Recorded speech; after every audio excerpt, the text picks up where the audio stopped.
बिस्मिल्लाहिर्रहमानिर्रहीम। अस्सलाम वालेकुम। सुप्रीम कोर्ट ऑफ पाकिस्तान से मैं हूं इब्रार हुसैन अस्तूरी। और नाज़रीन, सुप्रीम कोर्ट में जजेस के इख्तिलाफात रोज़ बरोज़ खुलकर सामने आ रहे हैं। एक बार फिर चीफ जस्टिस पाकिस्तान याया अफरीदी और chief justice Islamabad high court Sarfaraz Dogar के खिलाफ सुप्रीम कोर्ट ऑफ पाकिस्तान के दो जजेस ने खत लिख दिया है जुडिशल कमीशन ऑफ पाकिस्तान को, जुडिशल कौंसिल को। और उस खत में तेल का खेज इंकशाफात किए गए हैं दोनों जजेस की जानिब से, और बड़े सवालात उठाए गए हैं। आपको पता है, ये दो सीनियर जजेस सुप्रीम कोर्ट के जस्टिस मंसूर अली शाह और जस्टिस मुनीब अख्तर हैं। उन्होंने एक बार फिर, क्योंकि खत तो उन्होंने बहुत सारे लिखे हैं, ये गुज़िश्ता रोज़ का खत है और इस खत में इंतहाई अहम इंकशाफात और सवालात उठाए गए हैं, जिसमें एक बार फिर अदलिया में अदलिया के ऐवानों में जो है वो आ, हलचल मच चुकी है।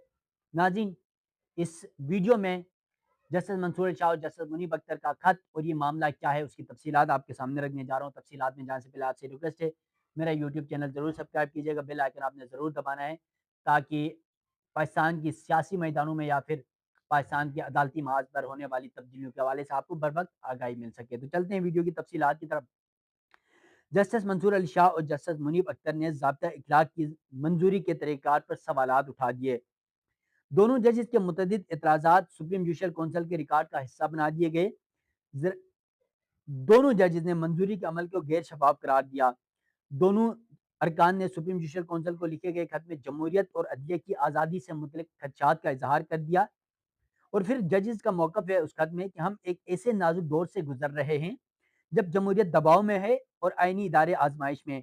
ऐसे वक्त में एक मजबूत, बेखौफ और खुद मुख्तार अदलिया ही अवाम का आखिरी सहारा है। अदलिया की आज़ादी महदूद करने या जजेस को खामोश कराने की कोई भी कोशिश खतरनाक है। आपको पता है कि 26वीं आईनी तरमीम के बाद वैसे भी एक तासुर है कि अदलिया को पैक किया गया है और अदलिया में एक नए बहरान ने जन्म लिया है। ऐसी हर तदबीर को इंतहाई एहतियात से देखना और डट कर मुखालिफत करना लाजिम है। जजेस को कानून या सजा देने के इकदाम से अदलिया की खुद मुख्तारी मुतासर हो सकती है। दोनों जजेस ने chief justice Islamabad high court justice Sarfaraz Dogar की कौंसल में शमूलियत पर एतराज़ उठा दिया। इसकी वजह यह है कि आपको पता है, इस्लामाबाद हाई कोर्ट के 6 जजेस का खत, इस्लामाबाद हाई कोर्ट के जस्टिस जहांगीरी की जाली डिग्री का मामला भी जुडिशल कौंसिल में जो है वो अल्तवा है, और उसी पर मामला ज़ेर गौर आना था, और इसी बुनियाद पर ही ये सारे कवायद और ज़वाबित बन रहे थे। तो इसीलिए इन दोनों जजेस ने, क्योंकि मामला ही उन 6 जजेस का की जंग ही सरफराज जोगर को लाने के हवाले से, उनको चीफ जस्टिस बनाने के हवाले से, तो अब वो उन्होंने कहा है कि इस कौंसिल में सरफराज जोगर की मौजूदगी गलत है। सुप्रीम जुडिशल काउंसिल के चेयरमैन, और फिर उन्होंने सरफराज जोगर की इस्लामाबाद हाई कोर्ट मुंतकली सुप्रीम कोर्ट में चैलेंज हो चुकी है मौक़िफ़ अपनाया, और फिर कहा कि सुप्रीम जुडिशल काउंसिल के चेयरमैन और चीफ जस्टिस का ओहदा भी अदालत में ज़ेर समाअत है। यानी चीफ जस्टिस पाकिस्तान याया अफरीदी का जो अ, ओहदा है वो भी ज़ेर समाअत है। 26वीं आईनी तरमीम का मामला से उससे मुंसलिक है। और आपको पता है कि सुप्रीम कोर्ट में चेयरमैन, जो सुप्रीम जुडिशल काउंसिल है, उसके चेयरमैन भी चीफ जस्टिस याया अफरीदी हैं, तो उनके खिलाफ यह बात उठाई है। फिर उन्होंने कहा कि जब तक 26वीं आईनी तरमीम के खिलाफ दरख्वास्तों पर फैसला नहीं हो जाता, ज़ाब्ता इखलाक में तरमीम मौखर की जाए। ज़ेर समाअत मामलात के होते हुए ज़ाब्ता इखलाक में तब्दीली मुनासिब नहीं। ज़ाब्ता इखलाक पर गौर अदालती फैसले के बाद ही किया जाए। 26वीं आईनी तरमीम के बाद इदारा पहले ही दबाव का शिकार है। ऐसे हालात में इख्तियारात का इत्तेखाज़ निज़ाम की मजबूत नहीं बल्कि कमज़ोर करेगा। इदारा जाती दबाव के दौरान ताकत चंद हाथों में देने से निज़ाम मज़ीद मुस्तकम गैर मुस्तकम होगा। इख्तियारात का तवाज़ुन अदलिया की सालमियत के लिए नागुज़ीर है। इसके अलावा दोनों जजेस की जानिब से जो खत भेजा गया है जस्टिस मंसूर अली शाह और जस्टिस मुनीब अख्तर की जानिब से, उस खत में यकीनन बहुत सारे सवालात उठाए गए हैं। और ये खत जो है वो 17 अक्टूबर को जजेस कोड ऑफ कंडक्ट में मुजवज़ा तरमीम के तनाजुर में जुडिशल कौंसिल को लिखा गया है। खत में दोनों जज ने कहा कि हमने जुडिशल कौंसिल इजलास से एक रोज कबल अपने कमेंट्स इजलास के आगाज में जमा करवाए थे। हम वीडियो लिंक के जरिए इजलास में शरीक हुए और खराब इंटरनेट के बावजूद अपना मौका पेश करने की हमने कोशिश की। हमने ये भी यकीनी बनाया था कि दस्तखतशुदा कापी 20 अक्टूबर को इजलास के बाद जमा करवा दी जाएगी, जबकि कौमी अदालती पॉलिसी साज कमेटी इजलास में पेश आने वाले गैर आइनी पेशरफ के बाद हम अपना दस्तखतशुदा खत लिख रहे हैं। जुडिशल कौंसिल इजलास से एक रोज पहले कौमी अदालती पॉलिसी साज कमेटी इजलास में जजेस कोड ऑफ कंडक्ट का मामला गैर कानूनी یا غیر آئینی طور پر زیر بحث لایا گیا۔ ججز کوڈ آف کنڈکٹ کا معاملہ خالصتاً سپریم جوڈیشل کونسل کے دائرہ اختیار میں آتا ہے۔ کونسل اجلاس میں ہم نے کہا کہ پہلے ہمارے 13 اکتوبر کے خط کا معاملہ طے کیا جائے، جس میں جوڈیشل کونسل اجلاس مؤخر کرنے یا کونسل کی تشکیل نو کرنے کی تجویز دی گئی تھی۔ اسلام آباد ہائی کورٹ کے چیف جسٹس سرفراز ڈوگر کے خلاف کیس سپریم کورٹ میں زیر التوا ہے۔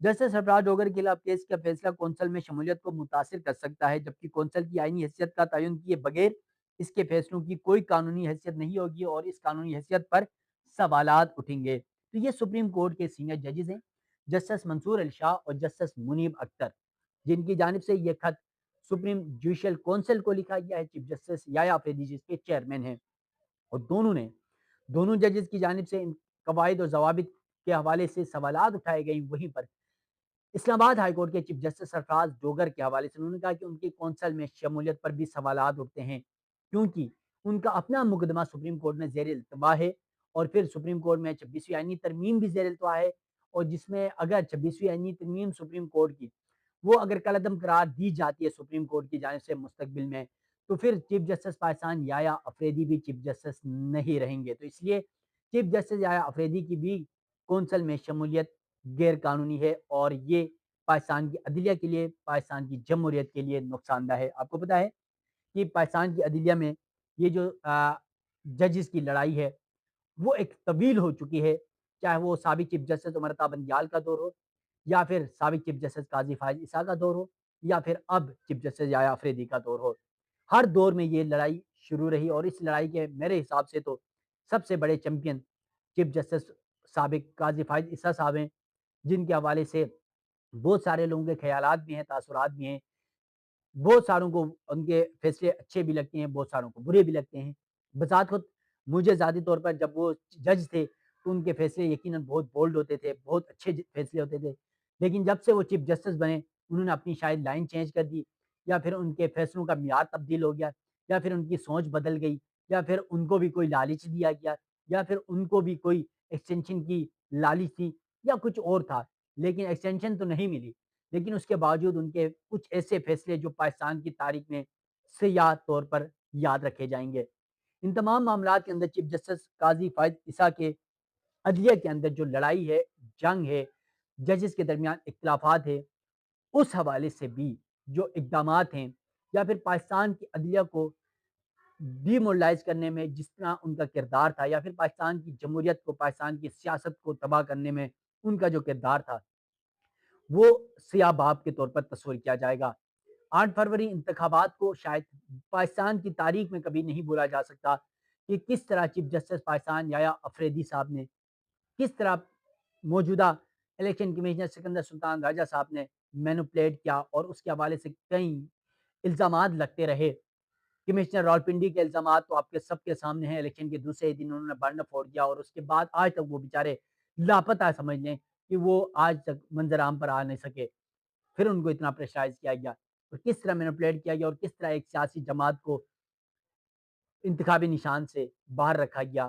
اس کے باوجود انتخابات میں جب وہ پارٹی جیتی تو کس طرح فارم 45 اور 47 کی ایک نئی گیم ڈالی گئی، اور کس طرح پاکستان کی عدلیہ میں نا اتفاقی گئی، اور کس طرح 26ویں آئینی ترمیم لا کر پاکستان کی عدلیہ کو ایگزیکٹو کے کنٹرول میں لایا گیا، اور آزاد عدلیہ کا جو نعرہ تھا وہ کھوکھلا کر دیا گیا۔ ناظرین، سپریم کورٹ میں آج 26ویں آئینی ترمیم سے متعلق کیس کی سماعت بھی جاری ہے، اس حوالے سے بھی اپڈیٹ ہوں گی، اور کیونکہ 26ویں آئینی ترمیم میں لارجر بینچ بننا ہے، اس حوالے سے بھی فیصلہ کرنا ہے۔ 8 رکنی آئینی بینچ کیس سن رہا ہے۔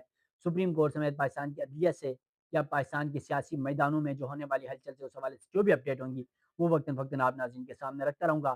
مجھے دیجیے گا اجازت۔ اللہ حافظ۔